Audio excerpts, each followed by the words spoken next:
Welcome viewers to our class for today. As usual, I'm taking you business studies and our topic today is office correspondence. The last class we discussed the receptionist. We'll talk about the receptionist office and we'll talk about the duties and function of the receptionist. And today we are going to discuss about office correspondence. What is office correspondence? Types of correspondence, and then we'll see other areas too. So what is correspondence? Correspondence do with the paperwork that is done or carried out in an office. This includes the many outgoing and incoming mails that is processed. So correspondence has to do with paperwork.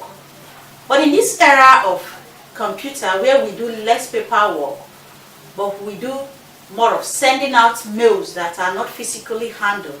You receive them via your computers or your mobile devices. It has to do with the coming in and going out of mails, because we email information. Just like in the then days, we do paperwork. We write out letters, we receive letters.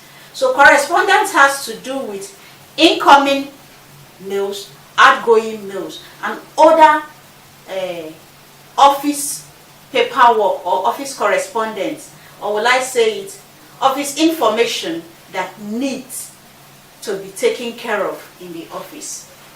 It might be that which is coming into the organization, it might be that which is going out of the organization. So we talk about incoming mails and outgoing mails. That leads us to types of correspondence. What are the correspondence that are handled in an office? We are going to talk about 4 of them in our class for today. We will talk about mail inward book or mail inward register. We will talk about mail outward book or mail outward register. Then the postage book, then the dispatcher book. These are the documents or the correspondence that we will talk about. Now, when we talk about the mail inward book or register, what are the information that is required? We have the date at which the mail comes into the organization. Who is the sender? What type of mail is it? And then the destination the mail is going to. So for mail inward book, the format is the date, the sender, the type of mail that is required, the destination to which the mail is going. Who are they sending the mail to?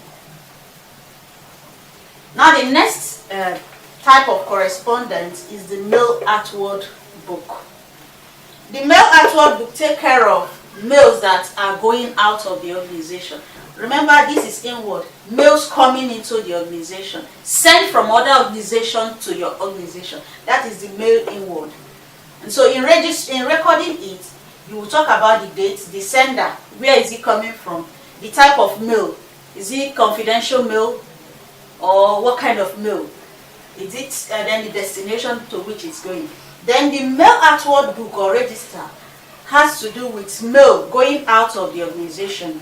You have the date, who is this mail addressed to whom? Then the next one, you have method of postage. Is it going to be by mail, email, by post, or by courier service? The name of sender, who is sending it out? Whom to send address will be there, and who is sending it, the name will be there. That is another correspondent. Then we have the postage book. In the era where post office was the order of the day, this book was very important. But I know in this area, it is less important. But notwithstanding, let's talk about it. The postage book has to do with purchase of postal orders, stamps. So this book takes care of the number of stamps that was purchased, the units that was purchased, and then for what purpose is it used. For example, stamp purchase, details of purchase, how many units was purchased, or At what denomination? Is it 50 naira stamp, 100 naira stamp, 20 kobo, 30 kobo? In those days, as it was. Units use. How many did you use for a correspondent? Is it the 50 naira? Is it the 100 naira? Is it the 10 kobo? Is it the 20 kobo unit? Then they remark, what did you use it for? That's another correspondence. Then the dispatch book. This dispatch book has to do with you receiving mails, dispatching mail to individual office. Even in the era of this computer age, the secretary might receive mails and then print it out, take it to the individual offices or departments that the mail is addressed to. Who is it addressed to? Which department? Which individual? They can take it to this individual. And so once a letter or a correspondence is taken to your desk, a register is open for you to sign that you have received it at a particular date, at a particular time, then your signature, to be able to track who receives it. It is used for future references and for you to know, or for the organization to know that such information gets to you. Let's see other areas. The point we are taking is uses of correspondence. Why do we need correspondence in our office? What are its uses? For record keeping, to know when a mail left the organization, document mails that comes into the organization, for accuracy of records, for future references. These are why we need the correspondence. For record keeping, to keep records for future use. To know when a mail comes into the organization and when a mail goes out. Then document mails that comes into the organization. For accuracy of records. In time of further references, you can be able to quote accurately date, time that the mail comes in and goes out. Then for future references, it might be for referencing other documents, or it might be for law cases, or as the case may be, the organization will have handy information because they have kept a proper record. Now let's go to our next point. Next point on our class for today is ways through which mail come into an organization. What are the ways that mails, correspondence come into the organizations? It can be through your email. We receive email via our computer. Don't worry, as we go further in our business study class, we'll know what an email is, how it is set up, and other things. So through your computer, you can receive email. An organization will have an email address whereby people of the outside world can send them message, inquire from them, and tell them what they need, and they will receive it. Through the post office, we still receive information through the post office. The post office still works, but not as efficient or effective as it was then, when it was the only means of sending out or bringing in information. So, delivery ABC company, this company come to deliver. They do delivery services to us at our doorstep. Then we have personal. Companies, individuals can come in person to deliver this mail to our organization. So these are 4 ways that mail come into the organization. If you think there are other ways that mail come into the organization, please give me below the comment box, so we'll include it in our next class. Now we'll go to our next point. Let's see procedure for handling correspondence. I am going to break it into 2. Handling correspondence as it regards incoming mails and outgoing mails. For incoming mails, how do you handle it? First, you receive the mail for incoming, the one coming into your organization. After receiving the mail, you open. After receiving, you open. Then after opening the mail, you check out the content found herein. What is the content it contains? You check the content.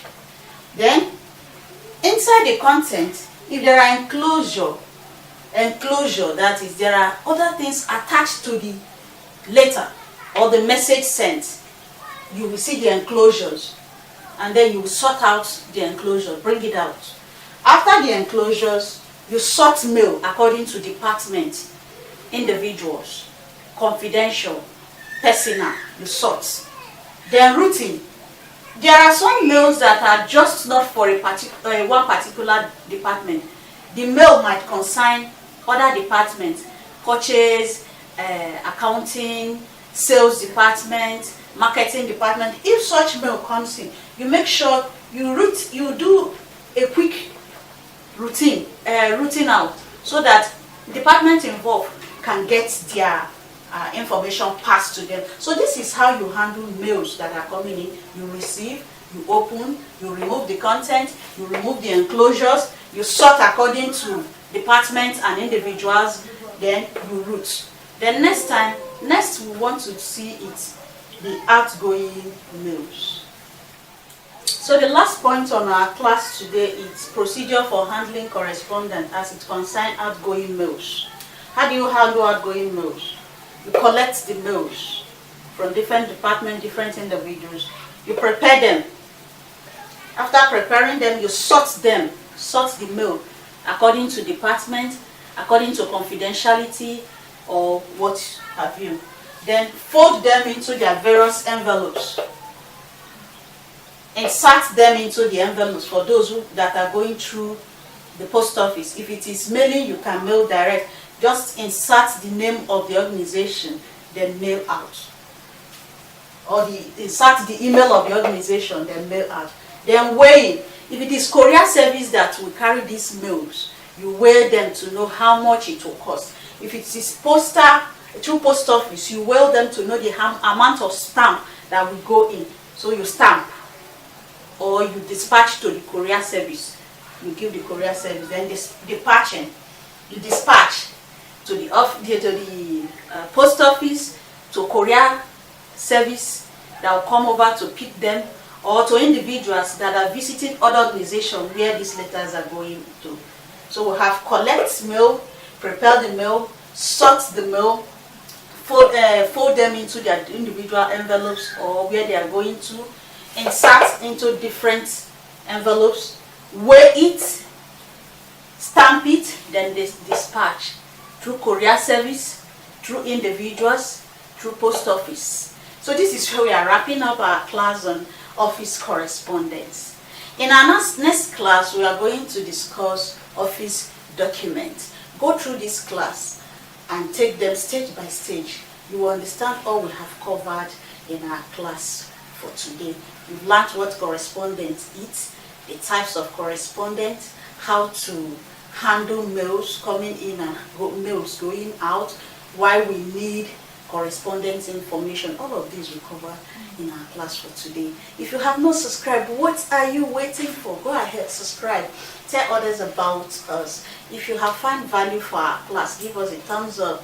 Give us comment below the comment box. If there is anywhere you want us to cover in our class, tell us. If you have questions, ask us questions below the comment box. We'll give you feedback. Until I come your way next time, thank you very much for being our community. Thank you very much for dropping by. Invite more people to join our community. That will make our community large, and that way we bring learning to your home and bring learning as you go. So keep learning, relearn, watch our videos over and over again. You can check out our website at classonlineschool.com, where we have all our educational videos and classes. Until next time, I'll see you.